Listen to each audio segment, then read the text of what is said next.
Incoming message. Hey everyone, and welcome to this explainer. Today we're diving into a 900-year-old list of popes that honestly has a huge corner of the internet absolutely convinced the end of the world is scripted. For 9 centuries, people have obsessed over this text, frantically trying to match historical figures to its mysterious clues. But we aren't just going to ask if it's true. We're going to uncover exactly why this medieval list is treated as absolute gospel by so many, right up until we look at the cold, hard forensic evidence of how it was actually put together. Okay, let's kick things off with a terrifying name that has quite literally haunted history. Peter the Roman, or in Latin, Petrus Romanus. This one single phrase is the anchor point for a massive, sprawling conspiracy that spans nearly a millennium.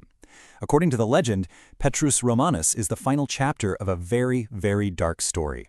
He's supposedly the individual who will oversee the absolute, catastrophic destruction of Rome. Now, the really frightening part of this prophecy, and the reason it's going completely viral today, is that a lot of believers claim we are standing right on the precipice of this final apocalyptic transition, like right now. They believe this ancient countdown has been quietly ticking away in the background of history, and that we are essentially completely out of time. But why do they think that? To find out, let's jump into Section 1, the 12th century Doomsday Vision. To really understand this internet panic, we have to travel all the way back to 12th century Rome. The legend goes that an Irish monk named Saint Malachy experienced this sudden, terrifying vision. And it wasn't just some vague feeling of impending doom either.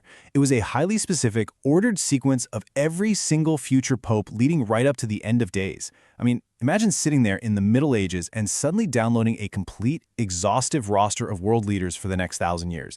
It's wild.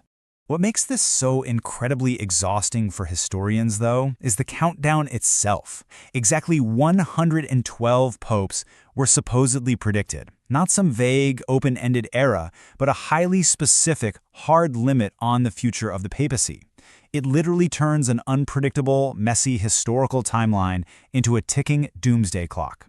Now, the prophecy doesn't actually use their real names. Instead, it assigns these super cryptic Latin riddles to each of the 112 popes. We're talking short phrases, strange symbols, maybe a vague reference to a hometown or a family coat of arms. It builds this incredibly eerie roadmap toward the apocalypse, culminating with our guy, Petrus Romanus. It's essentially a massive historical puzzle box that people have been trying to solve for centuries. Which brings us to Section 2, the Petrus Romanus Countdown. So fast forward right into the modern era. Believers track Malachy's list from 1143 all the way to 2013, which was the election of Pope Francis. And according to the lore, Pope Francis occupies a very specific, very final slot on that list. Based on some, let's call them highly speculative interpretations, many online communities claim his papacy will end around April 2026. And if that happens, well, that completely exhausts the list of 112. Basically, the internet has done the math, tracked the sequence, and concluded that the doomsday clock has simply run out. There is literally no one left, just Petrus Romanus. And you have to admit, it's a wildly compelling narrative, right? It feels urgent, it feels ancient, and it feels mathematically inevitable.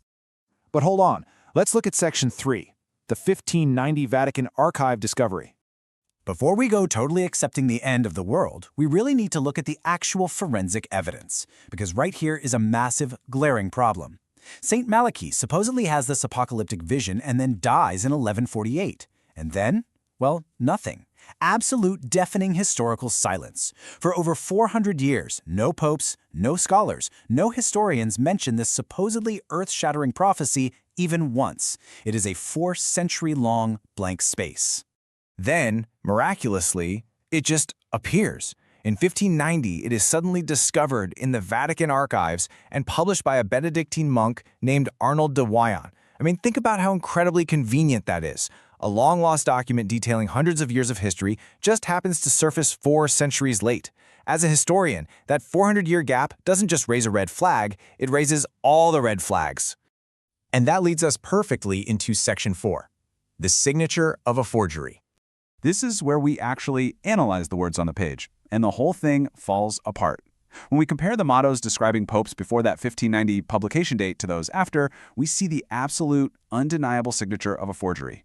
The clues for popes between 1143 and 1590, they are wildly accurate. They mention exact hometowns and specific job titles. But the very second you reach the actual future, anything after 1590, the clues suddenly become incredibly blurry and generic. It's perfectly precise about the past, but totally blind to the future. For example, take the motto Pastor Angelicus, which translates to angelic pastor. Sounds lovely, but come on, that could describe a dozen different popes. Or Flos Florum, flower of flowers.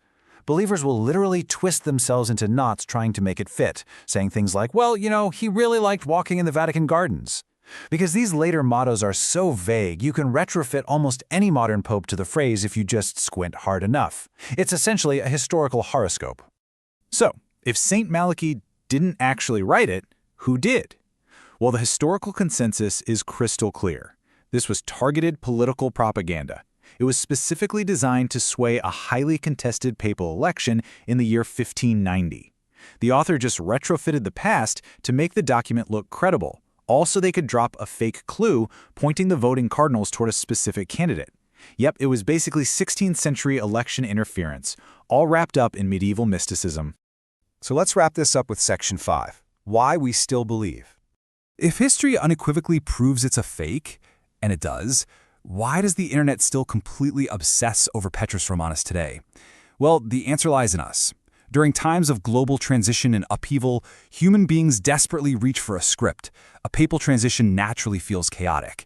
But this list, it offers this deeply comforting illusion that someone, somewhere, actually has the blueprint. It replaces terrifying randomness with a neat, orderly pattern. And once the prophecy gives you that comforting pattern, your brain's confirmation bias totally takes over. If you genuinely believe we are at the 112th Pope, you will subconsciously ignore all that evidence of a 1590 forgery. Instead, you'll fiercely latch on to any tiny, insignificant detail that links the current Pope to the prophecy. You literally start seeing matches where none exist, simply because your brain desperately wants the puzzle pieces to fit together. So, is the last pope already here? Look, the grounded, factual answer is that the prophecy of the popes tells us absolutely nothing scientifically testable about the future of Rome. But as a historical document, it is still incredibly valuable. While it totally fails as a roadmap to the future, it tells us everything about human psychology. As a story about why humans need to believe the end is scripted, it is absolutely flawless. The true history of this document is undeniably stranger, and honestly far more human than the legend itself. So, I'm going to leave you with this thought to ponder long after this explainer ends.